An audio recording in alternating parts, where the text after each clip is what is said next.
right, today I'm gonna teach you how to be a reader. Sun in my eyes. Okay. I tried to get as far away from people as I could. As someone who averaged reading like one book a year or my entire adult and even like teenage life pretty much, and then in 2022 I read 20 books, and then 2023 I read 52 books. So I feel like I've like learned the ways in which to like help someone else be a reader and like give them tips and if they want to get into reading. I've given a lot of these tips to friends who were like not as into reading, and then like a month later they would text me being like, oh my god, thank you so much, I'm like reading so much more now, all sort of stuff. So I feel like I've tested some of the tips out, so I'm just saying they're pretty all right. Also, as someone with ADHD, it took me a lot of like configuring of things and like learning about different ways of reading until I found out a way that made it fit into my life, and so now I'm a reader. Overall, I have 18 tips for y'all, so let me get through those, and I'm gonna come a little closer just because I'm nervous filming in public and I feel like I keep having to stop because I'm afraid people are gonna hear me. Yeah, okay, a little bit better. That angle is probably better. Tip number one, this one might be a little controversial, but let me explain it. Don't take book recommendations from friends, or at least don't tell them that you're reading.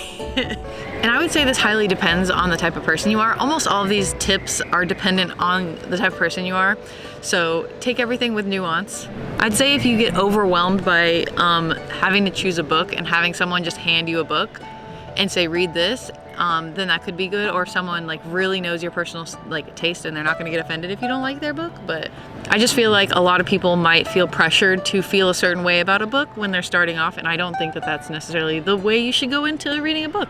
I feel like it's reasonable to read a book that people are reading or like people that you know are liking, but you know, don't like have someone be like, oh my god, this is my favorite book ever, I will be offended or I will be hurt if you don't like this book kind of thing.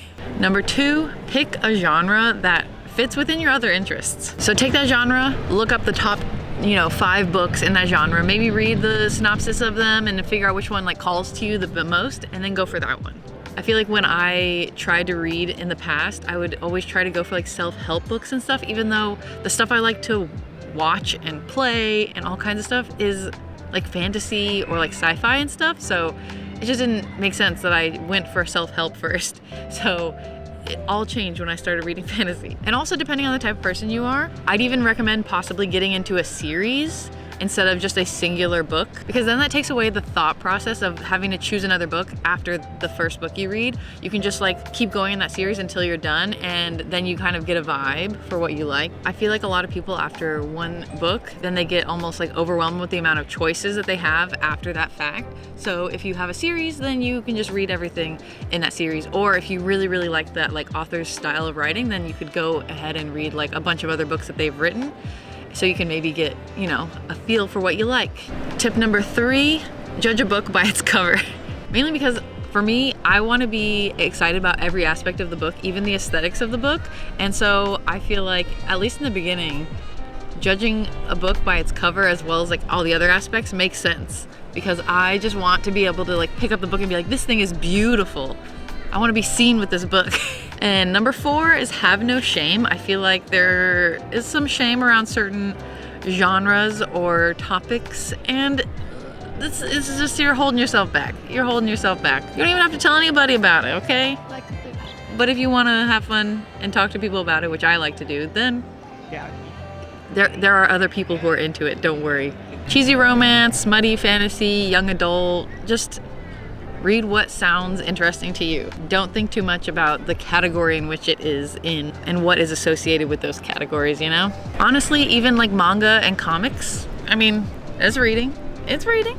And along with that, like with the like YA or something, then like I feel like it's never too late to get into something, or like reading below your like level or something like that. It doesn't exist.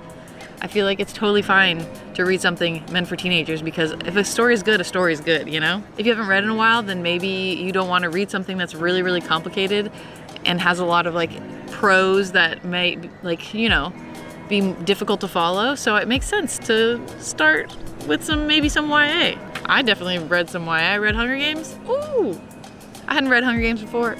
Damn. that is good. Meant for teenagers. And to go along with that thought, number 5 is don't try to be like good at reading. This isn't like, you're not competing against anyone.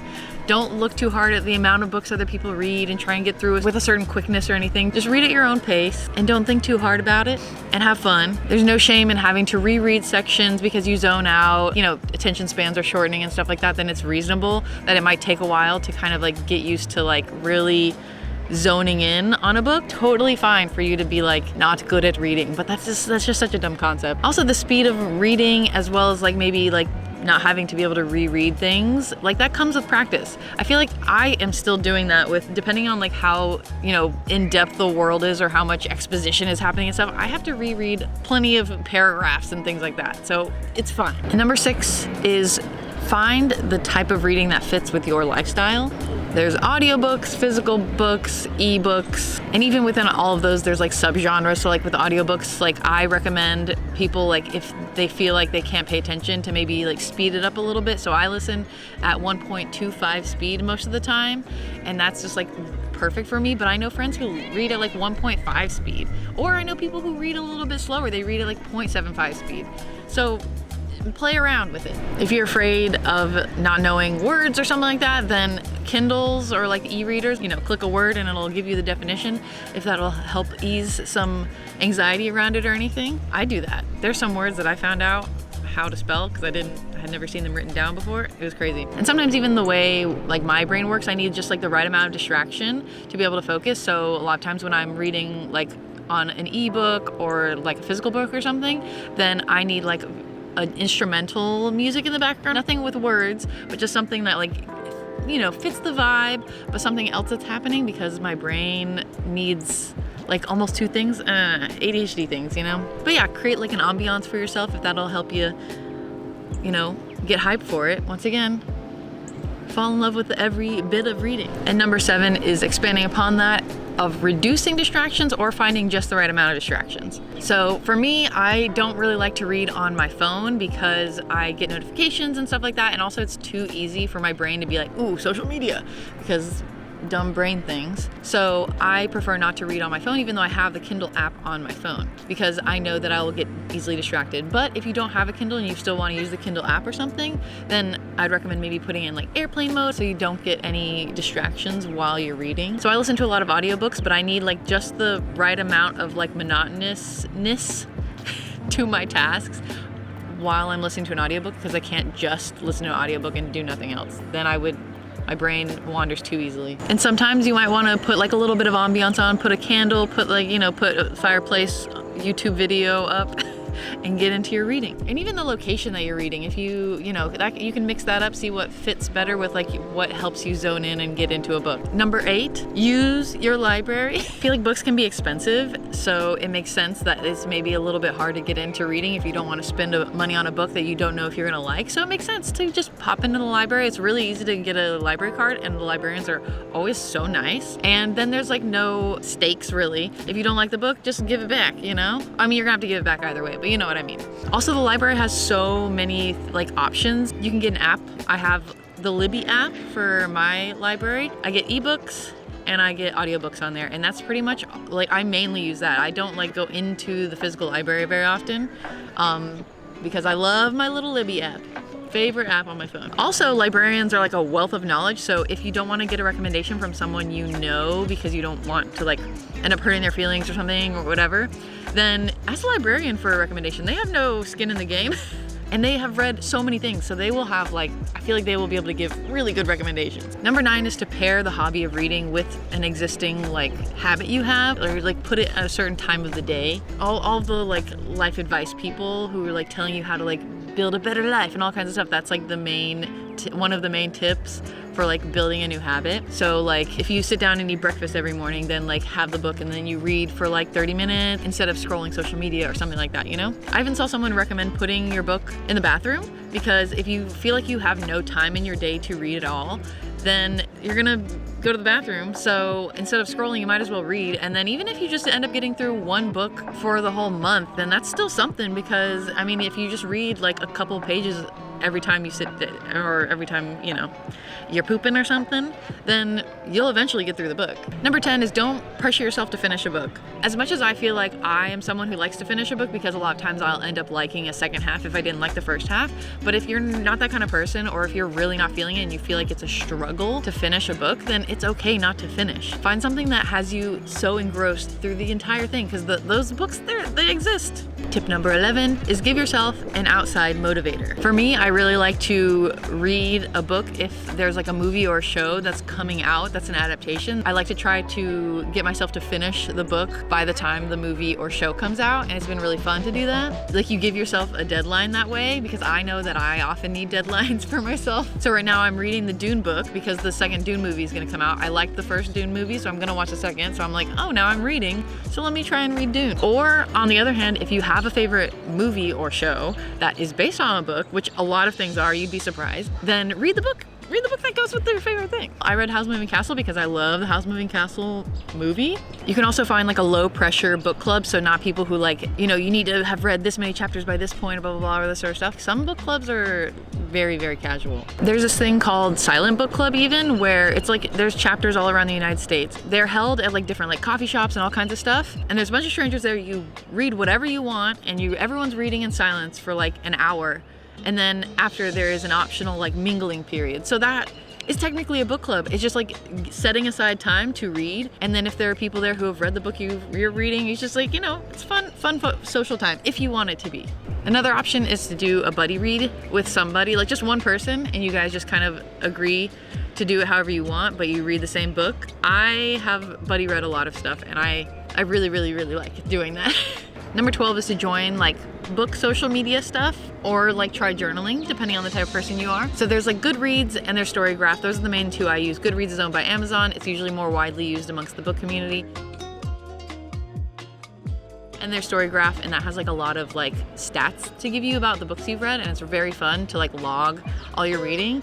And so I feel like that is a really fun thing to look forward to, is when you're done with your book, kind of like having a little place for you to be like, look what I did. Number 13 is go for classics, or just like the big popular books in a genre. And I did mention this a little bit before, but I'm gonna expand upon it. There's typically a reason why these books are popular. Even if you realize by the end that you don't like that specific genre, it's probably bound to be at least a good read, you know? Or if you do end up really liking it, then I feel like that's a really good starting point, because there's so many lists online that are based on like, oh, well, if you really enjoyed reading this, then you'll like these things. I feel like that's a really good way to expand your reading list and to have stuff set up already without having to think of what you're gonna read next. Or even if there's a classic that you have read in the past from like school or something like that you really liked, go reread it. Like, if that's gonna help you get excited for reading again, go for it. So I know that a lot of people really love The Hunger Games, so like if you loved The Hunger Games when you were young, go read The Hunger Games again if it's gonna get you hyped up to read more books. And if you wanna even experience something you liked before in a different way, try to read it through audiobook or something if you read the physical book before, like just to add a fun new element to it. Number 14 is to like think about what parts of a book you liked. So when I read the ACOTAR series, there's two ways I feel like to go after that. You either keep going the smutty route, or you can go more like the fantasy world building route after. And as much as I really liked the smutty stuff, I loved it for the world building and all the like characters and stuff, so I went less smutty after that. But there's two routes, you know? And also like if it's written a certain way that you really like a certain point of view. So like in the ACOTAR series, it's from one character's point of view for the most part, and I think that that's really fun because sometimes there's like an unreliable narrator, and I think that that adds a very interesting element to a book. So I really like that, but I know a lot of people don't like that. They like having multiple POVs in a book, so that's something to think about. Number 15, be wary of looking stuff up online. If you are someone who hates spoilers, don't look anything up until you're done. Even if you think that you're just gonna read like the first sentence of a Wikipedia page or something, it will spoil you. I'm telling you. People out here dropping spoilers like crazy. Be very careful, especially fan art and all kinds of stuff. And I know it's a struggle. If you know someone who has also read the thing you're reading, you can maybe ask them to give you fan art that is spoiler free, because that's what I do for my friends. I'm always like, tell me where you are in the book and I will find fan art that is specific to that part of the book you're at, because I don't want you to get spoiled. Number 16 is more if you are sensitive to certain topics, and that is to look up content warnings. So a lot of people, if they have certain traumas in their past, then they may not want to be reading about things that could make them relive memories. I wouldn't just generally Google this book content warning because there might end up being spoilers. I'd recommend using Storygraph because Storygraph has a whole section of content warnings under every like page for their books. So I would recommend doing that. Number 17 is don't give up. If this is something you really want to do and you end up falling off reading, then don't be afraid to try it back up again. Figure out why you dropped off from reading like the previous time and then try to adjust based off of that information. Kind of like research yourself. Think about the reasons why you stopped reading and maybe figure out ways you can tweak things to fit more into your lifestyle. So using all the tips I said previously, because it took me about 3 attempts over 2 years to really get in the habit of reading. And each time I came back, I adjusted what I did. And finally, number 18 is have fun. That's just the main thing I want to get across, is just to like have fun. Have fun with reading because it is a fun hobby to have. And just constantly be trying to find ways to maximize fun because you're gonna want to do it if you're having fun. And with all of that in mind, leave a comment down below letting me know what you think your first step trying to get back into reading is gonna be, or like what book you're gonna start off with. I'd love to know. And if this helped at all, then subscribe, like the video, all the good stuff, and I'll see you on the next one. Do you think I wrote all this down? All right, it's getting cold. Good times. Now it's time for me to go read. You were sitting on a rock in my fanny pack, or 2 rocks actually, in my fanny pack. High tech. Honestly, good hobby, very fun. There's so much wind. There's so much wind. I'm running out of sunlight. People walking by. This is so amazing looking at. He's fucking.